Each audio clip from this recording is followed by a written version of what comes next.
నమస్తే. నా పేరు మూలింటి చంద్రశేఖర్. ఆంధ్రప్రదేశ్‌లో అమలవుతున్న ఫ్రీ బస్ విధానం వల్ల ఆంధ్రప్రదేశ్‌లోని నిరుపేద మహిళలు చాలా సంతోషపడుతున్నారు. అదే సమయంలో బాధ కూడా పడుతున్నారు.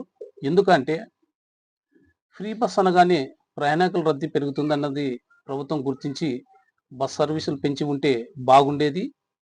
ఉన్న బస్సుల్లోనే ఫ్రీ బస్సు విధానం అమలు చేయటం వలన ప్రతి బస్సులో మహిళలు నిలబడి ప్రయాణం చేయాల్సి వస్తుంది.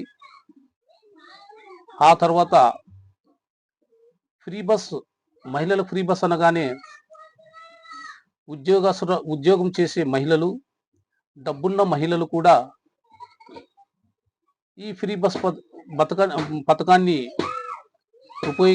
ఉపయోగించుకొని బస్సులో ప్రయాణం చేయటం వల్ల బస్సులో రద్దీ పెరిగి ప్రతి దాదాపు మహిళలు నిలబడి ప్రయాణం చేయవలసి వస్తుంది. అందుకని ఈ రెండింటిని ప్రభుత్వం గుర్తించి బస్సులు వెంటనే బస్ సర్వీసులు పెంచాలి. రెండోది,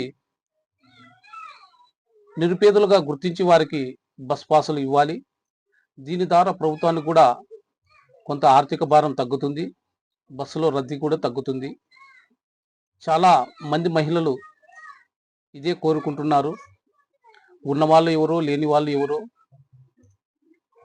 బస్సులు పెంచాలనేది చాలా మంది మహిళల డిమాండ్. దీన్ని దృష్టిలో పెట్టుకొని ప్రభుత్వం వెంటనే ఈ యొక్క 2 లోపాలను సరిచేస్తుందని